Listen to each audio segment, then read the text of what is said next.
Recording, and we're going to go ahead and stop. All right, we're going to go ahead and start. And I'm just going to try not to get super starstruck right now. I never get nervous, but I know I never get nervous, but I'm just so excited to have you here. So thank you, Josh Korda, for being here today. You're very welcome. It's great to connect. So I know that we don't really on Recovery Happy Hour, we don't talk a lot about the days of our drinking, but I'd love to give everybody just a general overview of when you got sober and just a brief story of how you got from there to here. Well, I got sober about 24 years ago. It was the winter. It was very, very cold. It was the, mid 90s. I had essentially drunk my way out of a job and another job and a very important relationship. And I had left a detox against medical advice. And so the only remaining possibility was to try AA, 12-step recovery, which I did.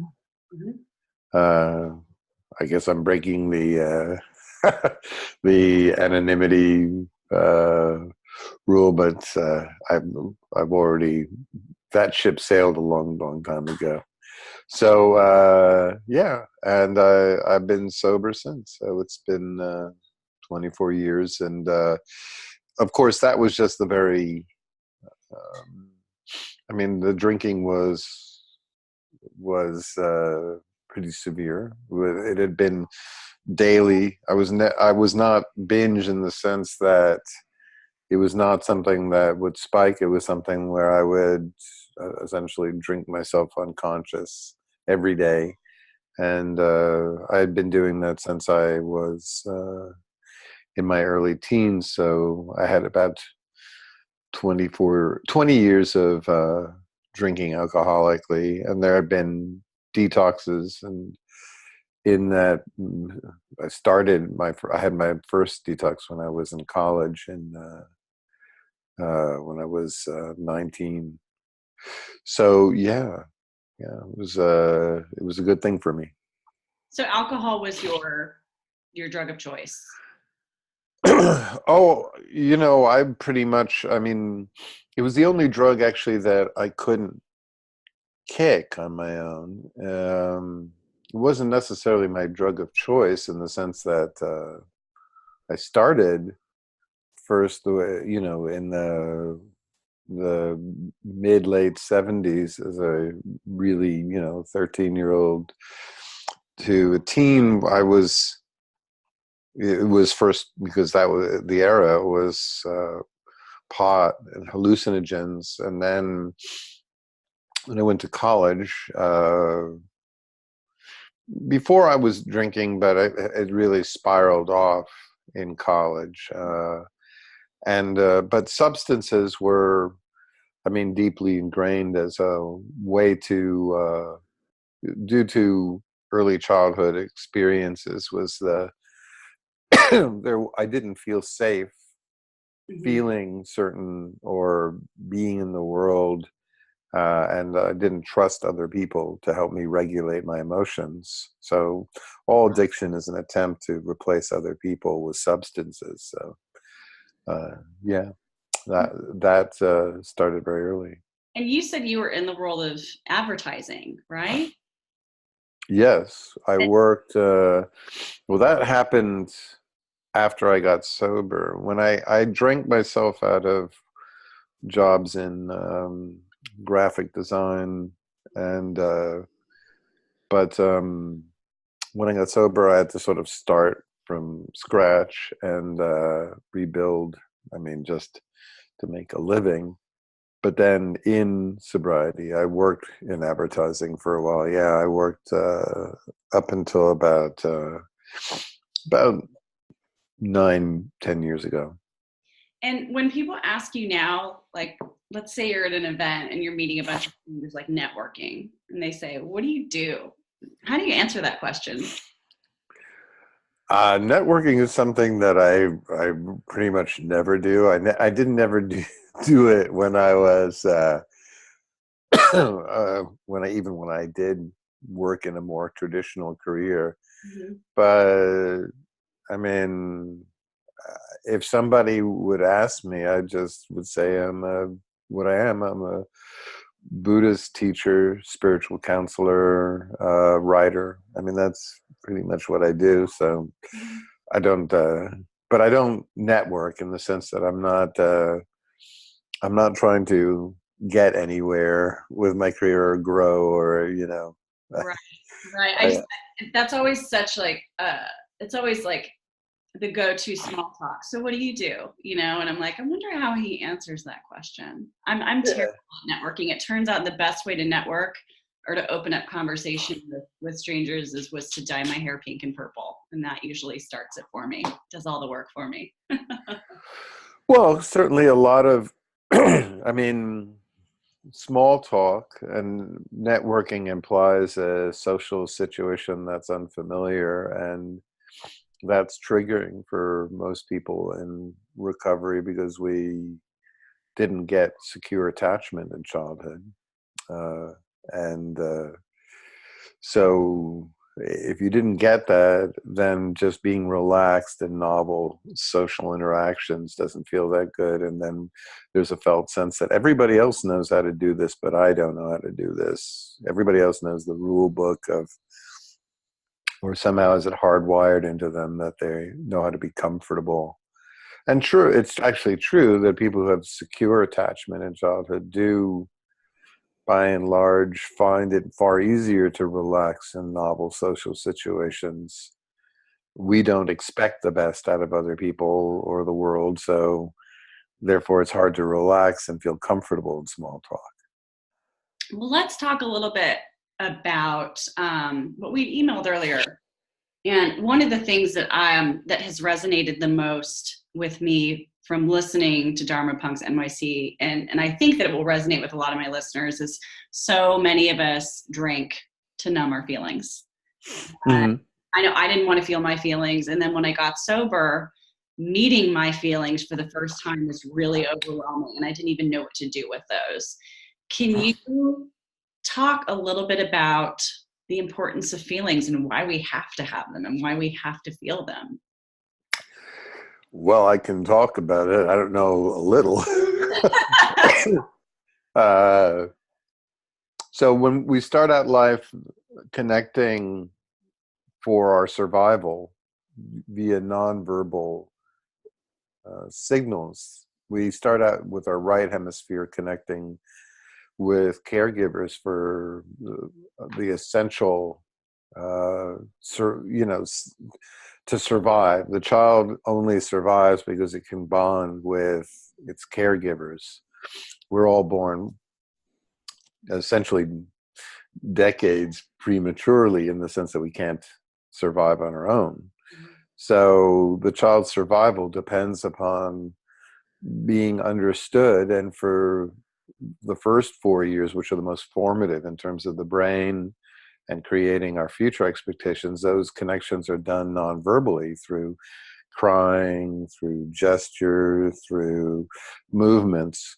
We have to, without the use of words, be understood and have our needs be met or in some way understood. And so that's what is the very foundation of, feelings are states of being. I'm uncomfortable, I'm sad, I'm frightened, a child has to convey all of its state of being so that it can not only have those things like hunger, thirst, cold, etc., be met, but to feel any sense of being able to regulate its nervous system, it needs to be able to be seen by the caregiver.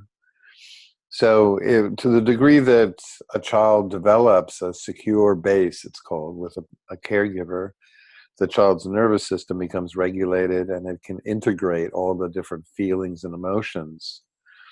But if in childhood there was early childhood, like the first 2 years, if there were emotions that the caregivers couldn't tolerate or understand, or the caregivers were too stressed out by other issues in our lives, their lives, I'm sorry, uh, then those feelings and emotions wouldn't be integrated. We would compartmentalize or repress them out of our awareness and essentially inhibit even expressing or feeling those emotions.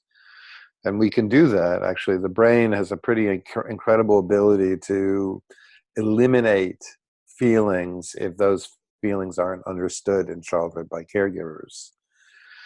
So by the time we're adult life, if in childhood when we were angry, our parents didn't weren't capable of tolerating anger, by the time we're adults, the underlying emotional experience of anger at mistreatment will be repressed from awareness. Now, that doesn't mean it goes away. It's still essentially being felt, but it's being felt unconsciously. And when we start to feel that, we'll use different techniques to keep it out of awareness. For some of us, we'll drink or we'll replace that emotional energy with another emotion. It's called a masking emotion or secondary emotion.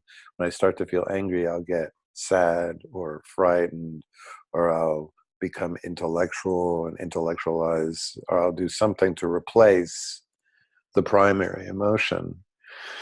So to the degree we repress feelings and emotions. Feelings are essentially just the front of the body, down the throat, the chest and the stomach, the vagal vagus nerve, which runs down that, and that's where our core feeling states, intuition, and all that from the midbrain is felt. If we repress that, then we'll continue to use substances, and we won't ever repair the damaged connections in childhood that lead to addiction and keep addiction in place. And at best, if we don't learn how to feel and express our core states to others, we'll replace one addiction with another. We'll get sober, but then we'll become addicted to sex or short-term relationships or to food or to Netflix or to social media or to our careers, as an attempt to regulate, repress the emotions that we couldn't integrate in childhood.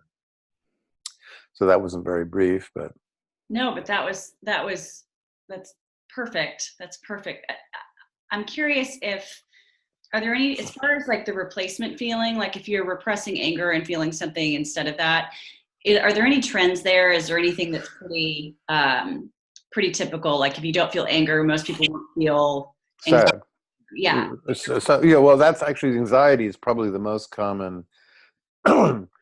Anxiety is the sign that some emotion or some impulse that was repressed is returning. And Carl Rogers, a great American psychologist, said we have, and this is an explanation I've always found very attractive. Carl Rogers said that we have the self-concept, which is the person we want to be seen by others as. I want to be seen as, smart or creative or, interesting or whatever. But then there's the felt self, which is not the self-concept. The felt self is how we actually deeply feel in our core being. And that might be, who knows, I could be anxious, or I could be worried or frightened, or or sad or lonely, but to the degree that we believe that those feelings might lead to rejection by others, we'll keep them repressed.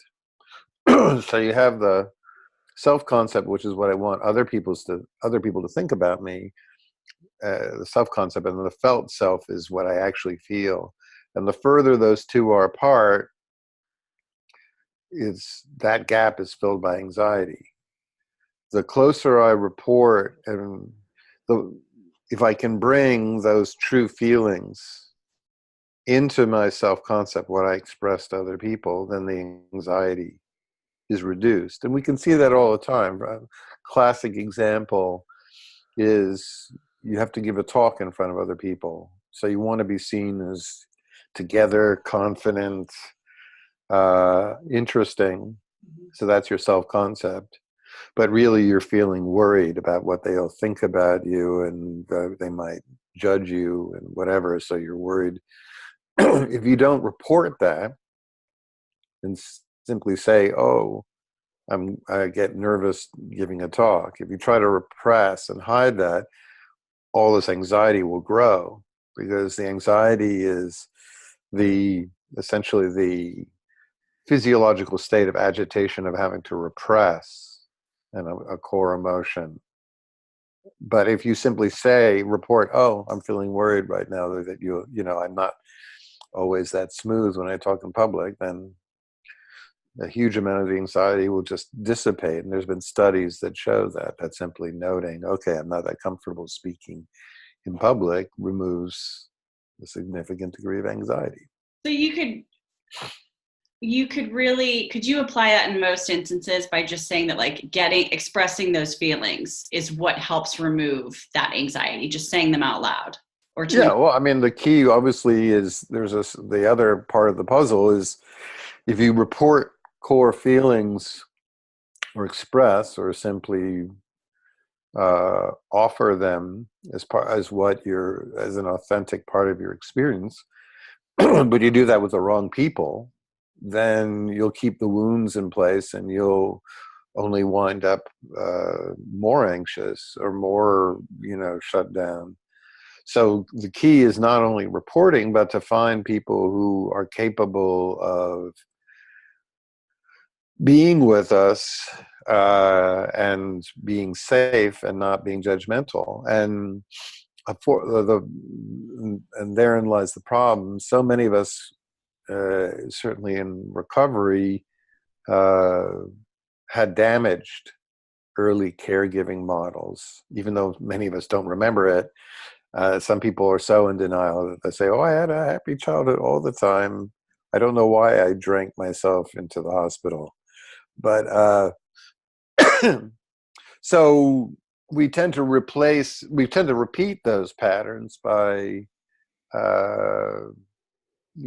choosing people in our adult life who are just as incapable of being compassionate or empathetic or kind as our original caregiving experiences.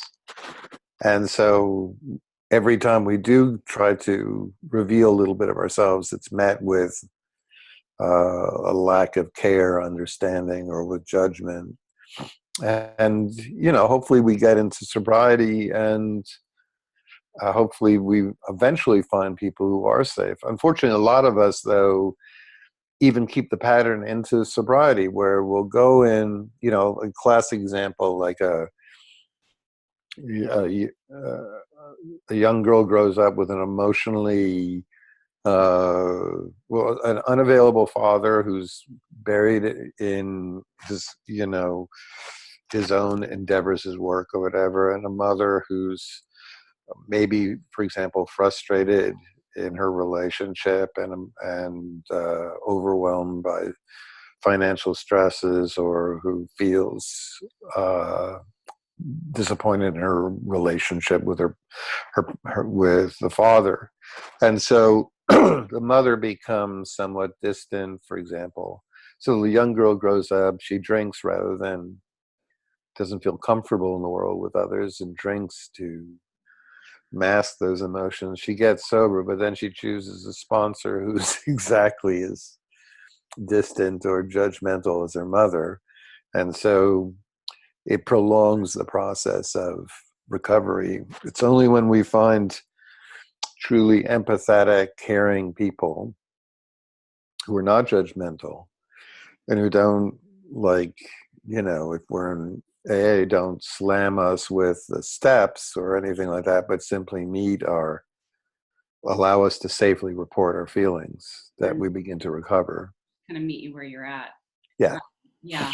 So can you explain how feelings are essentially like using fear, for example, if you were in an abusive relationship and not wanting to feel those feelings and escape that? Can you explain how those feelings are a survival mechanism? And how Can you say that again? I'm just part of it got cut Sure. off.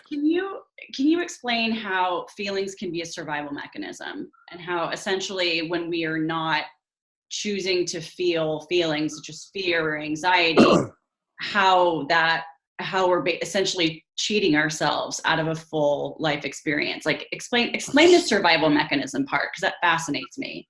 Okay, so defensive behaviors, or ingrained uh, maladaptive coping strategies essentially replace an authentic state of being, or primary emotion, or primary, core feeling, with a secondary one that in childhood was rewarded.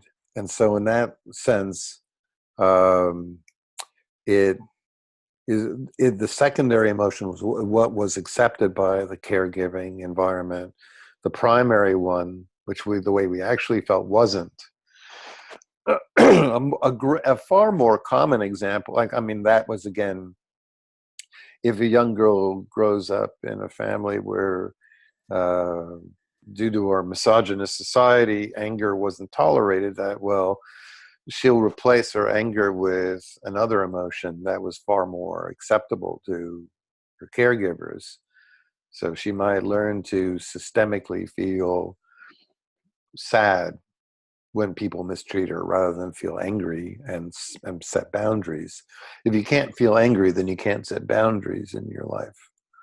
So it's very disempowering to replace, at times, the ability to simply feel angry, to process it, and then to set boundaries. To replace that with sadness will just keep us disempowered in our life. So that's one survival strategy that doesn't work. It helps us survive early childhood, but it doesn't help us in adult life. A more common example is the maladaptive behaviors we'll use as survival strategies. So suppose you grow up in an environment where parents are very financially stressed, and uh, whenever you have any desire for something or need, you receive some sense of shame. You're told you're entitled. You're told you're greedy or whatever. So the child will learn that whenever she has sort of wants, it doesn't even have to be for things, it just can be for attention, she will instead do other things to protect herself. She'll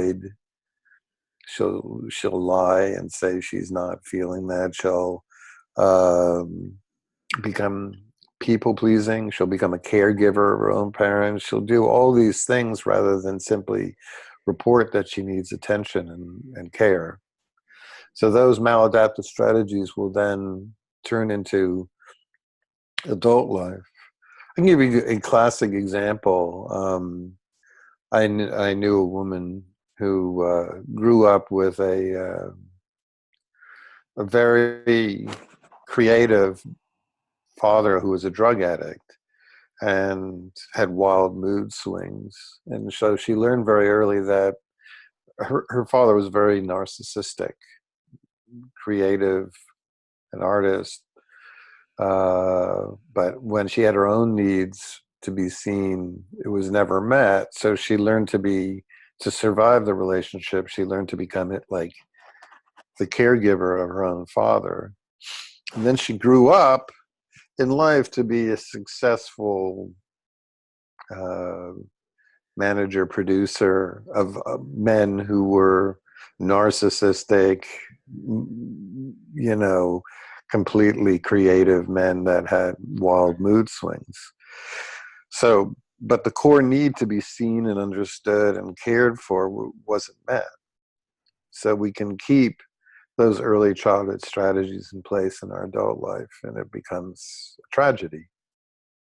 Absolutely. Those are not feelings you want to feel all the time. So Right.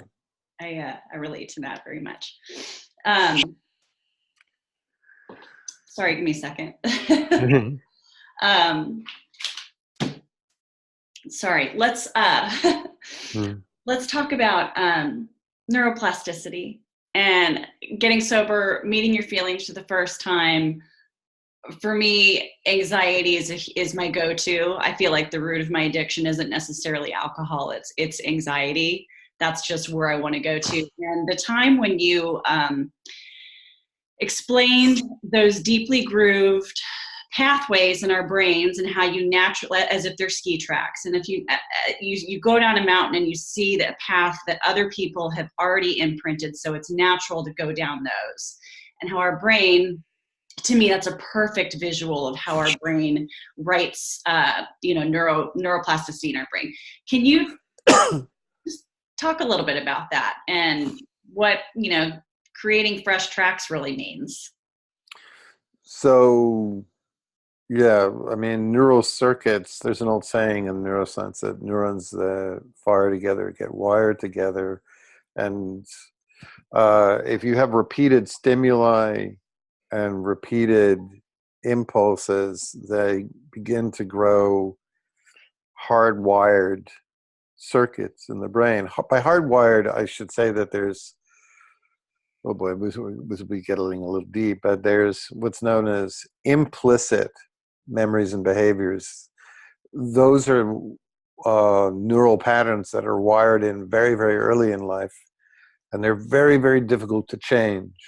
We can try to consciously change them, but we'll revert back to them all the time. So, for example,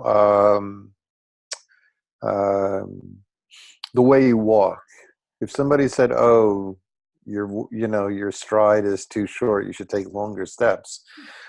Well, you can consciously try to take longer steps, but pretty soon you'll just revert back to the same stride. If you sit down, in a certain way, and somebody says, "Oh, you're sitting down the wrong way," you could try to change that, but those implicit, behaviors which are deeply ingrained in the neural circuits which wire them are really deeply embedded. They're very, very, very, very difficult to change. It's as difficult as like if you brush your teeth with your right hand and then you decide one day you want to do it with your left, the next night you'll still naturally pick it up with your right hand. And so implicit behaviors, which are the behaviors that are wired into the brain in early life, are notoriously difficult to change. And those implicit behaviors are not just like the way we hold a spoon or walk or swim or ride a bike, all those early behaviors. There also are core attachment patterns with what we expect from others, which type of people we choose for love, how we act in vulnerable situations. Those are all implicit. They're wired early, and psychologists for a long time thought that those patterns couldn't be changed. If you always choose partners that are unavailable, or who are unsafe, or who are overly demanding, there was thinking that, well, those patterns could never be changed, and the best you could do would be to work around them. But what was found in the 90s is, in fact, all the circuits in the brain can be neuroplasticity means that neural circuits can be they can be changed, literally changed. So sometimes at first we can override. It doesn't mean that the old circuits aren't still in place, but we've just overridden them. So for example, using the example of how somebody walks. You could tell somebody to take a longer stride, but still there'd be a circuit to do those short little strides. You could tell somebody to, not choose a partner, not become attached to partners who are emotionally unavailable. And so they could consciously choose the next relationship to choose someone who's always available, who's always around. But still that underlying circuit to choose unavailable people will be still in place. Neuroplasticity means to literally uh, remove that damaged circuit, that damaged neural, connections that lead us to damaging behaviors. And there's a whole form of therapy called coherence therapy, which addresses, and it's based, and it's not just coherence therapy. There's a lot. Attachment therapy, emotion-focused therapies do that, where they don't just, the cognitive therapies simply try to override, but they don't remove the underlying damaged circuits. The deeply embedded attachment-based therapies, emotion-focused therapies, and so forth, they address the damaged, and that's where neuroplasticity comes in. And then, I could go into how that's done, but when you override, and are you essentially just ignoring what you're used to, and does that create a lot of discomfort? It will feel awkward. It will never feel natural. It will always feel that there's something that's being, it will, until the underlying damaged.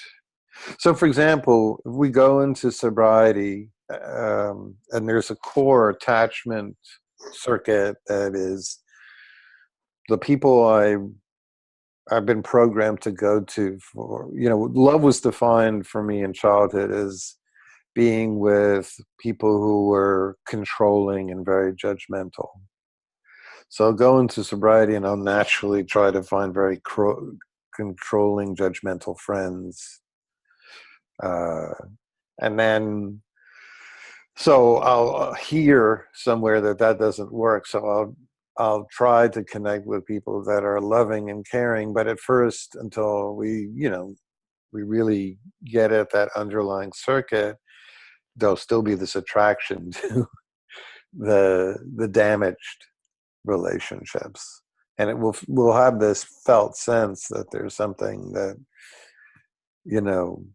it won't feel authentic until we really truly address the deeply wired circuits that are pulling at us constantly. And sort of, people at first in sobriety still have that idea that the only true way to process and resolve their feelings is through substances rather than reporting and being vulnerable. It's only truly when we address those damaged circuits that we really can truly relax into our recovery.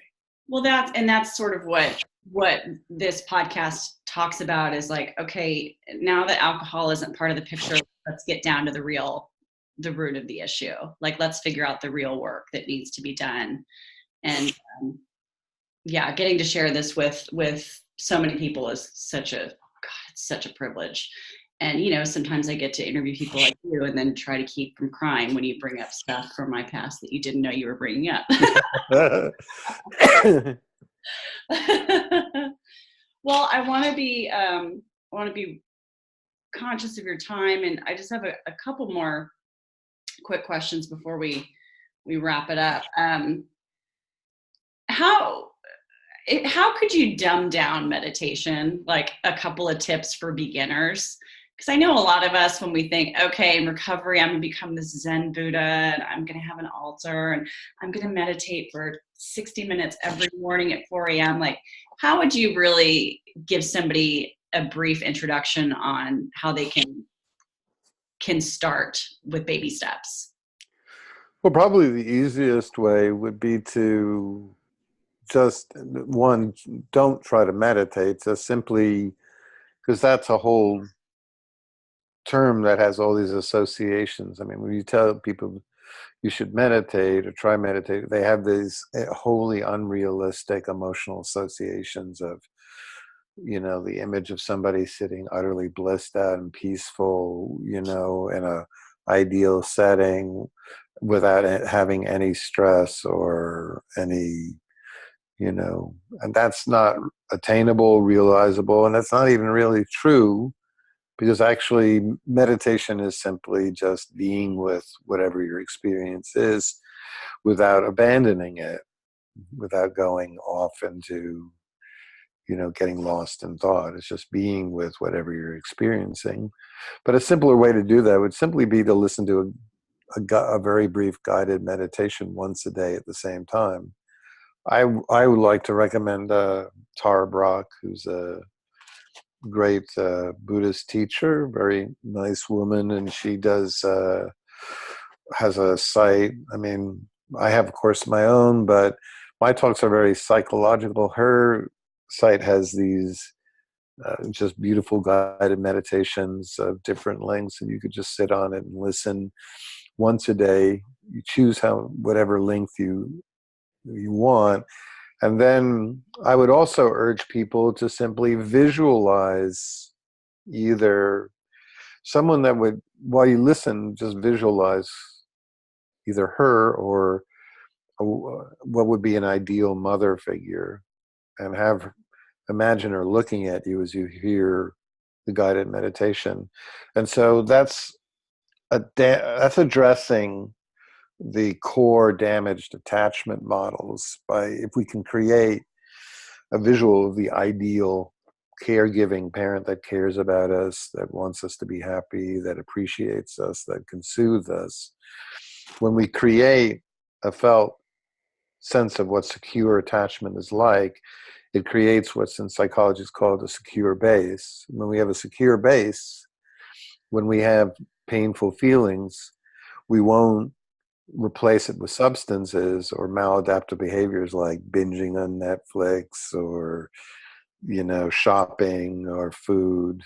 We'll instead simply sit with the feelings, be with them, allow them to arise and pass, or we'll report those feelings to other people. But to do that, we have to have what's called a secure base, a felt sense in us of what secure attachment is like. I love that idea of envisioning like the ideal mother figure. Yeah, there's a book called Attachment Disturbances in Adults, and it's a book by Harvard psychologists, Daniel P. Brown, Sam Elliott. They're famous attachment psychologists, and they talk about the ideal parent protocol as a key mechanism in addressing the disorganized attachment that creates alcoholism. And the way they do that is by, people try to do that all the time, either by having a sponsor or going to therapy. But the problem is that you only see those people once in a while.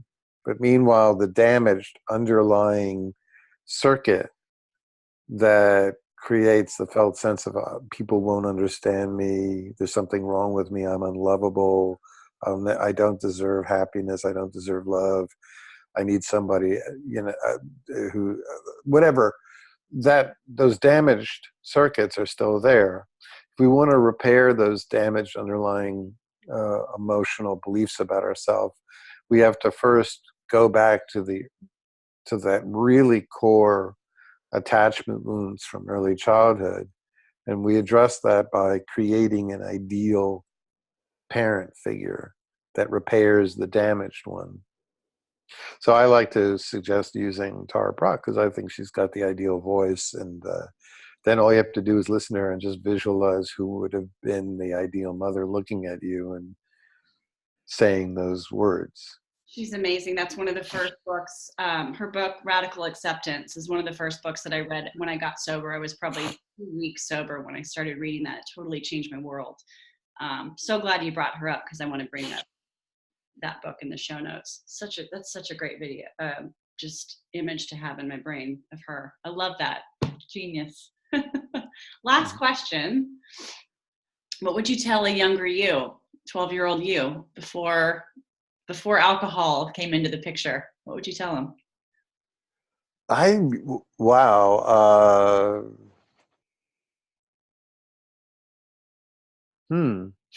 I don't know that I'd tell him anything. I would just try to give him the telling doesn't really work. It's the idea that knowledge or ideas are somehow what liberates us, but those left hemispheric ideas don't change behaviors or create happiness. It's right brain, emotional, nonverbal connection that heal and soothe us. So I wouldn't tell him anything. I would just be with him and try to offer him care and uh, uh, listen to him rather than tell him anything, and try to give him what he didn't get from what I didn't get from my own father, who was a drunk and violent. So I try to give him a reparative experience. That's beautiful. That's beautiful. Is there anything else you wanted to add before we wrap it up? Anything you want to put out in the podcast ethers? No, that's was lovely speaking with you. Thank you. Thank you for taking the time to be here today. I really, really appreciate it. Well, I hope that our time in some way benefits someone else out there in some small way. I 1 bajillion% guarantee that it will.